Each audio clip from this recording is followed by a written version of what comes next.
اور اسی طریقے سے جو ہے کرنٹ اکاؤنٹ ڈیفیسٹ جو ہے وہ بھی کنٹرول میں ہے، ریزرو میں مسلسل اضافہ ہو رہا ہے، کرنسی اسٹیبل ہے، مہنگائی میں کمی آ رہی ہے، مہنگائی کی شرح میں کمی آ رہی ہے. تو لہٰذا یہ ساری چیزیں جو ہیں یہ میں سمجھتا ہوں معیشت کی بحالی کی طرف ہیں، اور ہمیں امید ہے کہ آئندہ آنے والے دنوں میں جو ہے معیشت میں مزید بحالی پیدا ہوگی. صحیح. اچھا سلمان صاحب، مزید آپ مشورہ کیا دیں گے حکومت کو؟ مزید کیا اقدامات کرنا چاہیے جس سے شرح سود مزید کم ہے؟ اور یہ بھی تبصرہ کر دیں کہ کتنی اور مزید فلیکسیبل ہو سکتا ہے آپ کے تجزیے کے حساب سے؟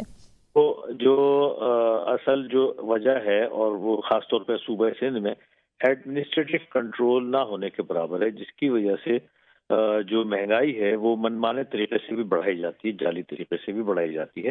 جو چیز سبزی منڈی میں اگر 50 روپے کلو ملتی ہے وہ 300-400 روپے کلو آ کر بکتی ہے بازار میں. اس کا کوئی چیک اینڈ بیلنس نہیں ہے، کوئی حساب کتاب نہیں ہے. پھر پیٹرول اتنا گھٹ گیا لیکن کرایوں میں کوئی کمی نہیں آئی. اسی طریقے سے بہت سارے ایسے کھانے پینے کی چیزیں کم ہوئی ہیں، مثلاً جو چکن کی قیمتیں وہی ہیں، جبکہ جو چارہ مرغیاں کھاتی ہیں اس میں نمایاں کمی ہو چکی ہے. اور اسی بیس پر جو چکن کی قیمتیں بھی بڑھی تھیں، دودھ کی قیمتیں بڑھی تھیں، لیکن ان میں کوئی کمی نہیں لائے گی. تو یہ ہماری ایڈمنسٹریشن کی کمزوری ہے. اگر ایڈمنسٹریشن ایمانداری سے کام کرے، پرائس کنٹرول کمیٹیاں ایمانداری سے اور محنت سے کام کریں، حب الوطنی کے جذبے کے ساتھ کام کریں، تو میں سمجھتا ہوں مہنگائی میں کم از کم 15 سے 20% مزید کمی واقع ہو سکتی ہے. اس کا فائدہ حکومت کو ہی ہوگا. اچھا سلمان نقوی صاحب، اگر ہم بات کریں ریئل اسٹیٹ کی، تو پچھلے کچھ دنوں سے جو ریئل اسٹیٹ ہے وہ یہی کہتے ہیں کہ ہمارا کام نہیں چل رہا. آپ اس کے اوپر کیا کہیں گے؟ شرح سود کم ہونے کی وجہ سے کیا بینک سے لون لے کر لوگ ریئل اسٹیٹ اور پراپرٹی میں بھی انویسٹ کریں گے؟ دیکھیں، یقیناً جو اب بینکوں کو لون دینے کی جو ایڈوانس ڈپازٹ ریشو امپروو کر رہے ہیں، تو اب ان کو وہ لون دینے کی کیپیسٹی ان کی بڑھتی جا رہی ہے. تو لہٰذا اگر اس طرح سے ہمارے جو پراپرٹی جو سیکٹر ہے اس میں چونکہ انٹرسٹ ریٹ اتنا بڑھ گیا تھا کہ ہاؤس فائنینسنگ جو ہے وہ خریدنا جو ہے مشکل، فائنینسنگ پر خریدنا مشکل ہو گیا تھا. اب اس میں نمایاں کمی ہو گئی، تو یقیناً اس میں تھوڑا بہت اضافہ ہو سکتا ہے. لیکن ریئل اسٹیٹ سیکٹر میں بھی پرابلمس ہیں، کافی ٹیکسیشن ٹائٹ ہو گئے ہیں، بہت سارے اور بھی ایشوز ہیں جس کی ڈاکومنٹیشن بڑھتی جا رہی ہے جو پہلے نہیں تھی. تو یہ بنیادی وجہ ہے جس کی ایسی ریئل اسٹیٹ سیکٹر میں جو ہے ہم نے ایک مندی کا رجحان دیکھا ہے. صحیح. ساتھ ہی رہیں سلمان نقوی صاحب. فرحان بخاری نے ہمیں جوائن کیا ہمارے معاشیات ہے. بہت شکریہ بخاری صاحب آپ کو وقت دینے کے لیے. یہ بتائے گا ابھی ہمارے ساتھ سلمان نقوی صاحب بھی موجود ہے. وہ کہہ رہے ہیں کہ مزید کم شرح سود جو ہے وہ ہو سکتی تھی، 2.5-3 روپے جو ہے وہ کم حکومت کر سکتی تھی، لیکن 2% بھی کم کیا گیا. یہ بھی اچھا اقدام حکومت کا سامنے آیا ہے. کیا کہیں گے آپ؟ جی بالکل، یہ تو مارکیٹ میں توقع تو یہی تھی، اور اس لیے کوئی تعجب کی بات نہیں ہے کہ 2% مزید شرح سود میں کمی ہوئی ہے. لیکن مسئلہ اس وقت یہ ہے کہ پاکستان کی معیشت ایک جمود کا شکار ہے، بے یقینی ایک پھیلی ہوئی ہے، اور اس کا تعلق صرف اور صرف شرح سود سے نہیں ہے بلکہ مجموعی طور پہ ملکی حالات سے ہے، جس کا تعلق سیاسی مار دھاڑ سے بھی ہے. پھر معاشی پالیسیز کے حوالے سے اسٹاک مارکیٹ تو ٹھیک ہے بہت زیادہ بڑھی ہے اور مزید بڑھ رہی ہے، لیکن جو شرح نمو ہے یعنی گروتھ ریٹ وہ بالکل نہ ہونے کے برابر ہے. یعنی 3% سے کم لیول پہ اگر معیشت بڑھ رہی ہے تو اتنی تو آپ کی سالانہ آبادی بھی بڑھ رہی ہے. تو اس لیے آبادی کے تناسب میں، آبادی کے بڑھنے کے پس منظر میں یہ نیوٹرل ہو جاتا ہے، یعنی یہ کوئی گروتھ سمجھیے کہ گروتھ نہیں سمجھی جاتی. تو اس صورتحال میں آخر سرمایہ کاروں کو کس طرح یہ سمجھ آئے یا انہیں یہ کانفیڈنس ہو کہ پاکستان میں ایک ٹھہراؤ کی کیفیت ہے یا پاکستان سٹیبلٹی کی طرف بڑھ رہے ہیں، کیونکہ اس وقت تو سرمایہ کار بھی پریشان ہیں. اور اس لیے جو ضرورت ہے اس بات کی ہے کہ پاکستان کی زرعی معیشت جو کہ حکومتی پالیسیز کے فیلئر کے نتیجے میں بری طرح متاثر ہوئی ہے، خاص طور پہ پچھلے سیزن میں جو گندم کی قیمتوں کے ساتھ کیا گیا، یا صنعت بھی بہت زیادہ تیزی سے ابھی ریکور نہیں کر رہی. تو اس قسم کے معاملات کو سنبھالنے کی ضرورت ہے، اور اس میں اگر سرمایہ کاری میں اضافہ ہو اور گروتھ ریٹ اور مزید بڑھے 5 سے 6% یا 5 سے 7%، تو پھر آپ یہ کہہ سکتے ہیں کہ پاکستان ایک بہتر معاشی سمت میں چل پڑا ہے. اس وقت وہ کہنا قبل وقت ہے.